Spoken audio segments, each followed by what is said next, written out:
All right, guys, welcome back. It's the man they call Dave. It's AJ Strangebrew, and as we said, we're going to talk top 5 MJF dream matches, any era. AJ, before we get started, any big wrestling stuff you just kind of want to talk about that happened this week? I think that first we need to talk about the fact that that video looks like me, you, and Joe are 3 homeless dudes, and Chevy's basically our parole officer trying to help us get back into the good graces, into the world. So that's a nice video. We appreciate that, Chevy. Yeah, that's the world of wrestling is on fire. The biggest story is Bray Wyatt, baby. How could it not be? No, it is definitely the biggest story. I would agree. I was kind of look. So much wrestling happens during the week now, and we just came off an AEW episode, so I'm like, what's he gonna say? To me, the biggest news still of the week is Bray Wyatt SmackDown tonight as we're recording this live on YouTube. What's gonna happen next? What do you think, man? Any idea? I mean, we had a week where Daniel Bryan and Chris Jericho wrestled their asses off, and still Bray Wyatt by far is the biggest storyline. Everybody's talking about the Bray Wyatt 6 now and who's going to be in the Bray Wyatt 6. Even Eva Marie, for Christ's sake, sent out a message or a tweet or whatever the hell she sent out that alluded to the fact that she might be part of the Bray Wyatt 6. Which, Eva Marie. Please, Lord, my God, do not let that happen. Oh my goodness. So let's speculate here. Let's see. I'll come up with people, and you agree. Maybe you add on somebody. I know you and I agree on 2 people to begin with. We're thinking Bo Dallas and Liv.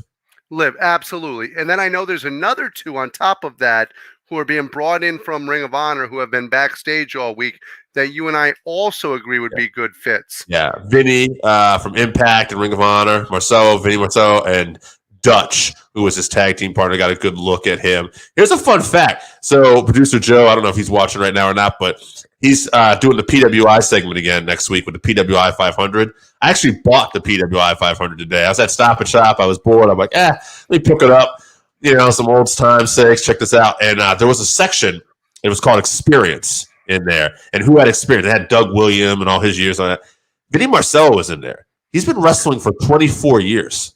Yeah, he seems like he's still relatively new because he spent most of his time on the independents and then with Ring of Honor, but the guy knows what he's doing. He's all about his character, too. I think Vinny and Dutch would be a great addition. Liv and Bo, and then, I don't know, maybe that last guy would be like an Eric Rowan or somebody. It could be Eric Rowan. There's another gentleman, because you got to remember, Impact Wrestling released 3 people this week. 2 of which I heard the Kingdom are going to AEW and we're at Dark this week. Okay. They were at Dark, but there's a 3rd member there that would be a pretty damn good fit into the Bray Wyatt group also. About PCO. Exactly. How good would PCO be inside of the Bray Wyatt compound? He's another one that would fit, and is Triple H going to let them use some of their gimmicks? Like, I can see Triple H using some variation and let PCO is his own gimmick, and I could see Hunter maybe allowing something like that to go on. I don't feel like he's like a Vince where he needs to control every minute detail. What are you going to turn him back into a Mountie? Pirate? Yeah, I don't see that happening. My God, no! You have to let him be PCO. He got over as PCO. The people absolutely love this guy. He's a monster. You can't send him back to being a freaking moron from the 90s. I agree with that. I will see what happens. I'm excited for that tonight, and I think there's speculation that it could be the Wyatt. Maybe 5, him and 4 other people of this 6. Well, the bulk of the speculation about Liv is due to her actual personal life and the fact that she is dating Bo Dallas in real life, and of course Bo Dallas being the brother of freaking Bray Wyatt. That's where that speculation actually comes from. And then she showed a little bit of a darker side as the weeks have gone on. So, right. And the fact that she was smiling as she was passing out, and they did some kind of backstage segment with her after the pay-per-view on YouTube for the website, and she was apparently like in a secluded room and acting kind of a little more darker. So, yeah, I could definitely see some stuff happening there. Yeah, basically they're just going to replace Alexa Bliss with her. Yeah, well, and if you think about it, if he's going to primarily be on SmackDown and you're keeping Yeah. Alexa Bliss on Raw, that's how you do it. Exactly. You have to have them away from each other so that people forget about it. Yeah, I mean, it's a good opportunity for Liv. I'd like to see how she does with this. Oh, 100%. And it's a way to make her stronger when she's a little bit more petite without being overtly. It worked for Alexa Bliss. I mean, Alexa Bliss is on the petite side, and all of a sudden people believe that she could take down these monsters. So, All right. So before we get started on this list today, I gave you some people to watch out for, and I told you to keep out an eye out too on this list. But these lists are all over the like. There's so many different wrestlers who could be dream matches for MJF, and I thought that was interesting because MJF, because of his personality and the way he conducts himself, he would make a great opponent for a lot of people. well, it seemed like people went back and forth. You have the matchups because people want to see him on the mic versus certain people. Right. And then you have the matchup because he does actually work well in the ring. And then he can wrestle different styles. He's not just a technical wrestler. He can get in there and brawl it up a little too. I agree. All right. Why don't you go right ahead because I think I got a sneeze coming on and give us your first list. All right, my first list is actually I got to go back to my list. Simon Bone from the Mothership, I believe. Let me get back to my list here because it blacked out. We have Simon Baum from the Mothership. He's got Bryan Danielson, which of course is a great matchup. Sami Zayn, I think that would be a fun one. Seth Rollins, Edge, which could be twisted, and Roman Reigns. Roman Reigns. Oh, Roman Reigns. He was a big vote getter last week, even though we didn't give it to him. Oh yeah, he almost came in second. Now the interesting one on that one, there's two interesting ones on that for different reasons to me. One is actually Sammy. I think that depending upon how you let Sammy play it, that could be a hell of a mic battle and wrestling matches. And then Edge, depending upon if he's going babyface or heel, this could be a hell of a match. Oh yeah, absolutely. And I think that's what some the thing is that it would give you this MJF character. Like I think some list I gave you where somebody put down like Abdullah the Butcher versus MJF, and we'll see if that comes out. But it's like to me, I thought about that when I saw it. I'm like MJF with like a heel Abby going after him, but like he was a heel too, like playing the coward. Like that would be fun. You could have some fun with that. No, it could definitely be fun. Plus, you don't know what MJF's going to say on the mic. MJF could just be like, "Yeah, like I'm afraid of this fat chicken wing eating bastard from the Sudan." And if you're wondering, that's a play on the fact that Abby used to have a restaurant that actually served chicken wings and Chinese food. Yeah. So before we start getting letters that you think I'm being racist. Oh no! I know what you're doing. But I want to make sure the fans know so we don't start getting all the letters. Okay. I will. Yeah, I think the thing with MJF is like with Abby. Ideally, you'd want to see Abby in his prime versus MJF, and Abby to own that restaurant was probably not in his prime. So, Abby was in his prime for about 40 years. So I know he did the same thing. Yeah. Yeah, and it's not like he was in better shape when he was in his prime. Yeah, this is true. I'm sure he moved around a little better, but yeah, he did the same thing. All right, I got Steven Dash Brown. He comes up with a lot of lists for us week after week. Hot take: MJF isn't a very good wrestler, but still, wow. Ric Flair, Eddie Guerrero, Roddy Piper, CM Punk, Triple H. Obviously, we've seen Punk. I will say this about Steven Nash Brown. I like the fact that he did give us his opinion, but he still made sure to give us a list. Like he kept. Yeah, I am going to disagree. I don't think you've seen. I've seen MJF when he was on the Independents, and you saw him wrestle a little bit more on the Independents because obviously you have to do more wrestling. I think that the way they've projected him in AEW, I could see where it could lead you to believe that he can't wrestle, but I think you would be surprised if you saw him in a high quality match. I agree. Now, did you get those names on the list? I think there was some. I can read them again because I was thinking about. I don't know if you got to take them down. Oh no, I got them. All right. So we got Punk, Piper, Triple H. All right. Yeah, I wasn't counting Punk. Yeah, don't count Punk. What's the next one? The next one I've got Scott McCaskill. He's actually also from the Mothership Facebook group. He's got Goldberg. He's got Brock Lesnar, Bruiser Brody, Abdullah the Butcher, and Dusty in a cowbell match. I don't know if he means a bull rope match where it has the cowbell on it, or if they're just going to have one cowbell just hitting each other. I love that MJF gives people like this idea, like thinking like Dusty versus him, because the promo battles you could have with a Dusty, but also MJF just selling for a Dusty. I think that's one thing we don't talk about. We talk about how MJF is like that old school promo guy. He's kind of an old school seller too. Like the way he sells, it kind of reminds me a little bit of a Terry Funk. When he gets in the ring and because he's the heel, he gets in there, he bumps his ass off for people and is very good at making people look good when they make their big comeback. I agree. All right, I'll raise you your Scott with another Scott, friend of the show. Oh. He's got Rowdy Piper. Keep an eye out for that. Bret Hart, Mr. Perfect, Eddie Guerrero, because MJF said he wasn't interested in any dream matches with New Japan, Jushin Liger, with a special appearance from Kishin Liger. Honorable mention, I'd like to see MJF as the ultimate babyface versus the Final Solution. If you're going to do an honorable mention, you have to make sure to call it the Jake rule. Secondly, I would like to point out one thing. It's not just friend of the show, Scott. He's actually good friend of the show, Scott. Good friend of the show, Scott. Yeah, don't you downplay how good of a friend that man is. Best friend of the show, Scott. That's right. Best friend of the show, Scott.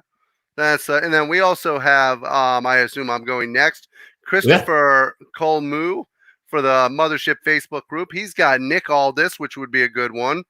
He's got Dax Hardwood, which we would enjoy. Now, I like what he did here. He put 1982 Nick Bockwinkel so that we wouldn't think he was talking about Commissioner Nick Bockwinkel from WCW. That's very nice. He also put 1993 Jerry Lawler. Now, at this point, I'll debate with him because I see what he's doing here. He thinks that 1993 on the mic in WWF was the Jerry Lawler that was the best actual person to go up against him. I actually like Memphis Jerry Lawler better and believe that 1983 would be much better suited. And then we've got 1987 Kurt Hennig, which is an interesting one because I don't think Kurt was as good in 87 as he was in 88. So shame on you. So now, by the way, this person, Christopher, did it the right way. The Jake rule in effect here. He's got Dolph Ziggler. Dolph Ziggler could bump his ass off. MJF could bump his ass. It'd be like a battle of who's trying to bump the most there. Exactly. All right, Mike Flynn, friend of the show. He's got Austin. The promos would be incredible. Piper, Flair, The Rock, Triple H. MJF is definitely a character driver over in ring. So that's who I would go with just for the promos and the build. So that's how he felt about those particular people. Nice. Well, we have Kenny Culler coming up next. And he'd love to see Punk versus MJF again. Mm-hmm. He'd like to see Owen Hart versus MJF. He would love to see Rey Mysterio versus MJF. And then he put Punk for a third time. So he gave us 4 with 2 being the same and did not give us a 5th one. Okay, that's all right. So we won't worry about that. I got Zach St. John, friend of the show. Whoa. That's Mrs. St. John's favorite baby boy to you. Yes, sir. He's got MJF versus Randy Savage. Oh, there's a good one. MJF versus Bret Hart. Bret on the list here. He's got MJF versus Hulk Hogan. More because I think he would have been a great heel to the 80s Hogan. Could see that. I think he would have been reminiscent of almost like a Ted DiBiase character to Hogan. I don't know if I mentioned Steve Austin to you as a guy we should put down, but Steve Austin. Did not. Yeah, he's another guy. I want to say that's 3 or 4. 2. 2, okay. And Seth Rollins. There you go. So far, you actually have a 3-way tie for first place. All right. Rowdy, Roman, Austin, Triple H, and then Rock's got 1. Interesting.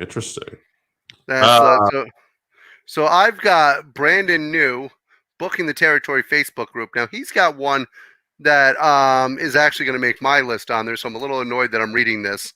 He actually he's got 2. That son of a bitch. He's got Gino Hernandez. Yes. He's got Rowdy Piper. He's got Shawn Michaels. He's got he's got three of them. He's got Jake Roberts and he's got Nick Bockwinkel. I assume he means Commissioner Nick Bockwinkel, though, and not 1982 Nick Bockwinkel. All right. I realized I never came up with a list for this show, so I'm going to do mine right now on the spot. And I'm going to come up with a person I haven't heard so far mentioned today, Brian Pillman. Loose cannon Brian Pillman, who I feel like MJF probably took some of his routine from, would definitely make a great opponent. No, absolutely. Who doesn't like Brian Pillman, especially as a loose cannon? Yeah. Although, who doesn't prefer when he teamed up with Tom Zink over the loose cannon version? Go Bengal tights. I love the Bengal tights, actually. That was great. So Brian Pillman would be one. Here's an old school name I'm going to throw out there just for fun. Cowboy Bill Watts. Yeah, that'd be fantastic. Bill Watts. He would have worked great. Yeah, they would have worked well together. Here's another name. Ricky the Dragon Steamboat. Ultimate babyface. He would have definitely had good matches. Another ultimate babyface, Ricky Morton. Oh. Ricky Morton would have been a good one. And finally, just to be different, because I know these people are going to all get votes. I don't want to go with the top vote getters. Kevin Von Erich. Oh, nice. So I'm going to show you something here without showing you my list. I had Kevin on my list, and I crossed him off. Okay. I actually eliminated him for somebody else, and I think you're going to pop for who I crossed him off. Why don't we go with your list then right now? We can. Let's see. I've got Piper. Okay. I've got Seth Rollins. Yep. Gino Hernandez. Jake Roberts, because I think the promos would be absolutely incredible. Yes. And now I went with one. We talked about this gentleman yesterday. I went with Andy Kaufman. It's so funny you said that. I didn't really, as we were talking about Lawler earlier a minute ago, and you were talking about Memphis Lawler and the heel, I'm like, fuck, Andy Kaufman. That episode was so good. And I thought about it for a second, but I'm like, it's too far out there. But I crossed off Kevin Von Erich and actually went with Andy Kaufman instead, because I think that the two of them would have been absolute magic together. I mean, I can't disagree. I mean, the two of them as like if Kaufman could have been a mouthpiece, not that MJF needs it, but working together would have been fantastic. Oh, absolutely. And I'm not going to lie to you. If it wasn't for the territory stories that we saw, if it wasn't for that show, I'm not sure Andy would have popped into my head when I was writing this list. Did you end up watching it? I did. I ended up watching it. I thought it was phenomenal. By the way, if anybody out there is a fan of old school wrestling, or if you're just want to know more about wrestling and where it came from, check out this show, please. What's it called? Go ahead. Hold on a second. It's the territories. I can't remember if it's Booking the Territories or Territory Stories or. Hold on a second. But the show itself literally goes into everything you need to know about the territories that turned into what we see today. And you see a lot of the young stars before they were the megastars of the 80s and 90s in those territories. Tales from the Territories. Tales from the Territories, exactly. Yeah, and it's on Vice. And actually the first two are basically Memphis related. The first one's completely on Memphis wrestling and some of the wild stuff that happened there. And then the second one is all about Jerry Lawler and Kaufman. And to hear Lawler account how Andy Kaufman just kept laying in the ring after he power drove him, and he's kind of stalling, waiting for him to get up, and then Samuda, Andy Kaufman's friend, comes up to him and he's call an ambulance, and Lawler's like, "It'll cost money for that. We're not paying for that." And then Kaufman said he'll pay for the ambulance, and Kaufman stayed in traction at the hospital for days. His commitment to getting this over was incredible. Well, the funny thing is that a lot of people's first memories of Jerry Lawler are coming to ECW and bad-mouthing the crazy stuff they were doing in ECW. If you go down and you watch the Tales of the Territory and you watch the crazy stuff they were doing in the Memphis territory, you'll see how hypocritical it was and exactly how much of a 180 that Jerry Lawler had done, and all of a sudden calling out all this crazy things and calling out he literally was that person in the late 70s and the early 80s before he came to Vince. Absolutely. Yeah. Laura was something else. It's definitely worth the episode. Well, that was a nice little detour. Let's get back to the list. I got Alex Lorenzo, and he's got for top MJF opponents Stone Cold Steve Austin. Austin makes another list. The Rock, Roman Reigns, Adam Cole, and Johnny Gargano. Nice. So, speaking of territories, I've got Albert Bettis from Booking the Territory Facebook group, and he's got Rowdy Piper. Yes. Now, he's got a good one that I'm sad that I haven't heard more or that I didn't think of. He's got Raven. Raven. What about Raven? Yes. Okay. He's got Ricky Steamboat. Awesome. He's got HBK, and then he's got Roman Reigns. Roman continuing to make this list. Anthony Laterra. He's got Rowdy Piper. Stone Cold Steve Austin. Oh, Austin's killing this. The Rock. Also, The Rock's making quite a few, too. Triple H and Kurt Hennig. So to give you an idea as to how tight this is, we've got Rowdy Piper with 5 right now. Roman Reigns, Austin are tied with 4. Rock and Triple H both have 3, and HBK with 2. It really says something, at least with our fan base, too, that if anybody is wondering, like, is Roman Reigns over? All these dream matches the last few weeks, Roman is like one of the top vote getters. He's in the top 3 in the last few weeks. Yeah, he finished 3rd last week. Good job, Roman. The votes were number 1, but anyway. All right, coming up next, we've got Pat Oates. Now, I love Pat, and the reason why is not only is he a friend of the show, but quite frankly, he's the only guy I know who makes me look happy-go-lucky. Yeah. And so we've got Jake Roberts, which is a great call on his part. We've got The Undertaker, Randy Orton, which would have been great psychology. He's got Triple H, and he's got The Rock. So we now have a 4-way tie for second place. Interesting. Well, I'll hit you with those lists there. We'll see here. I've got 2 lists remaining. All right, I got 3. So I'll hit you. Why don't you hit with 2, and then I'll hit with 1, and then. Okay. Randy Oscar. He's got Eddie Guerrero, Scott Hall, Rowdy Piper, Jake the Snake Roberts, and Ricky Steamboat. The funny thing is, I think if we were keeping track, that Jake and Ricky might be right up there with these guys also. That'd be catching up. Philip Griffin, he's got a list. He's got The Miz. Oh, that's funny. Shawn Michaels, The Rock, Edge, and Ric Flair. Nice. I might have told you to keep it out for Flair, but I don't think Flair's on as many lists as that. No, I don't think he's actually made his main list. I've only remember hearing his name twice. Yeah. Now, I've got John White. John White has got Edge. He also has The Miz, Randy Orton, Roman Reigns coming back with another one. Now, he's got Seth Rollins, and then he's got the Jake rule, and this one won't count because it is the Jake rule. He's got Rowdy Piper. Otherwise, Rowdy Piper would have gotten another vote there. That's all right. Rowdy's got plenty of votes to spare here. All right. Final guy for me here. I got Griff Borden. I thought you were going to say Griff Garrison. I was like, all right.